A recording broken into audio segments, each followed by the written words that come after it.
When you walk into the supplement shop, you'll notice that there are a million different brands of protein. And within those brands, there's a lot of variety of styles of protein. You've got whey protein concentrate, whey protein isolate, you've got casein protein, whey protein hydrolyzed. I mean, you got a lot of stuff out there.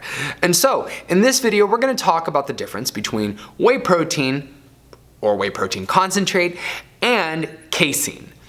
What is up, people? Jean Carlos here with the Total Body Training Podcast, where I help people get lean, gain muscle, and build some damn confidence. And let's begin. In order to understand this topic, we're going to talk a little bit about how these proteins are made. So, both casein and whey protein are a derivative of milk. When you take milk, if you curdle milk, you get a few different substances, and two of the substances that you get from that process is whey protein in a pure form, which would be considered a fast absorbing protein, and casein, which is considered a slow absorbing or slow digesting protein. Now, whey protein in its form is great for it's great because it's a very pure form of protein. Pure and holy. It's made up of some fats, some carbohydrates, and some lactose. So the fats and the carbohydrates in it aren't a lot. You don't need to really worry about that too much. It's just there's just a little bit in there in whey protein. Concentrate, in its concentrate form, you can always get a lactose-free, carb-free, and fat-free version of it called whey protein isolate. For more on that, I've got a separate video about that. Here we're just gonna focus on whey protein in general. So, whey protein concentrate is considered fast digesting or fast absorbing. So the benefit of having something, a protein, that's fast absorbing is that you can take it directly after a workout. Now the reason you want to take it directly after a workout is because when you're working out, your body starts to break down muscle tissue and it wants to rebuild. How do you rebuild? Well, you need the nutrition in your body to help it rebuild. You need the fuel to help it rebuild. Protein in any form will help it build. So things like chicken, beef, other forms of protein will help your body build up muscle instead of losing muscle mass after a workout. The reason why people take whey protein or whey protein isolate after a workout is because it's fast absorbing, meaning that it gets into your body very, very quickly and your body uses it very effectively for building up that muscle. Now, casein protein is a little bit different. When you go through that process of deriving protein from milk, you get those two substances, whey protein and casein. Casein is a little bit more curdled, and the interesting thing about casein is that it's slow absorbing. Now the reason why, we'll circle back to what slow absorbing means, that it's like that is because casein protein specifically coagulates when it comes in contact with water or liquid, in our case, stomach acid. So what does that mean? It literally gets thick. So it thickens up in a way that whey protein doesn't. Whey protein is rather thin once you mix it up in a blender bottle or in a blender or anything like that. Casein, on the other hand, is almost becomes more gelatinous. So if you look on Pinterest, or Renaissance Periodization has a great video where they teach you how to make something called casein pudding, you'll notice that you can take casein, you take a scoop of it, you can put a minimal amount of water or milk or whatever substance you want in there, and you can whip it with a spoon, you'll get this pudding-like substance. Now, because it does this, because those curdles whip, and because the casein becomes this gelatinous kind of substance, it takes longer for your body to break it down. So that means at the moment that it comes in contact with your stomach, it can sit in your stomach for up to 7 hours with your body slowly chiseling away at it and processing that protein and using it for restoring your muscles and for body composition. Now, that is why we call it slow absorbing protein. How and when does this benefit us, and when is the best time to take casein protein? The absolute best time to take casein protein is right before you go night-night. So right before you go to bed is the best time to take it, because at night what happens is that your body needs to repair, especially if you've been putting it through really rigorous training, workouts, hypertrophy training, weightlifting, running, whatever the case might be. At night, that's when your body repairs. So casein comes in handy because your body needs that fuel, again, that protein, to help recover and help build up muscle. So while that protein sits in your stomach, it slowly processes and works so that your body can absorb it, your muscles can absorb it, and your body doesn't go catabolic, and instead it starts to, which means that you're losing muscle tissue. Instead, it uses that fuel from the protein to help build and grow your muscles. This is why so many bodybuilders are crazy about taking casein before going to bed. In fact, I like to take casein before I go to bed. Here is another way that you can take casein. And it's actually a way that I had never thought about doing it, but I watched a video with Dr. Mike Israetel over at the Renaissance Periodization channel. You should totally check them out. Great information over there. Love their work.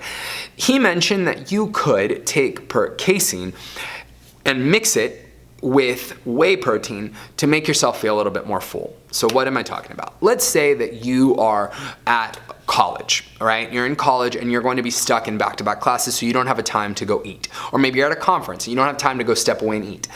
But you can have a blender bottle with you, right? With some water or something in it. Let's say that you want to do a meal replacement with protein. Whey protein alone can feel a little bit less filling. Like personally, when I drink whey protein, I'm not full whatsoever. So using it as a meal replacement is just kind of out of the door for me because I don't feel full when I eat that. I instantly want to eat food if I'm hungry. What they recommend doing is taking like half a scoop of casein, or maybe a whole scoop, and then half a scoop of whey protein, and mixing those two things together so that you can get this thickness where your body the casein will sit in your stomach for longer and it'll make you feel a little bit more full and it'll digest more slowly the way that real food would. And you can also get something that's fast absorbing. So the whey protein will instantly start to get used by your body, so you start to feel like you're eating something and you're feeling a little bit better. This is a really cool health hack that I found on their page that I just loved, and it's something that I continue to do today whenever I run into the issue of not being able to get in a meal. I just mix those two and it works great. Do you need to take either of these proteins? No. You can, of course, make up your protein with doing chicken, beef, any kind of lean meat, or anything with protein in it will do just fine. The benefits of a supplement is that you can get them very quickly and you can get this food into your system in an easy way. So, like I said, for casein and things like that, you can take that real quickly before you go to bed. Some people don't like to go to bed on a really full stomach. When you take casein, it's gonna process slower. You will not feel really bloated when you go to bed as you would if you ate like a huge plate of like chicken breast or something like that, about a half an hour before you go to bed. So it's going to be used by your stomach a little bit more effectively or a little bit more slowly, so you might not feel as full. And who's to say that, I guess what I'm getting at here, just to back up, is that you don't really need these things. Overall, supplements should be supplemental to your diet. Again, what do I mean by that? Meaning that what you should be focusing on, if you're a beginner, is making sure you're exercising enough, making sure that you're eating right. Then you want to supplement, or if you would like to, you can supplement with something else like casein or whey protein or creatine, one of these supplements that are proven to work.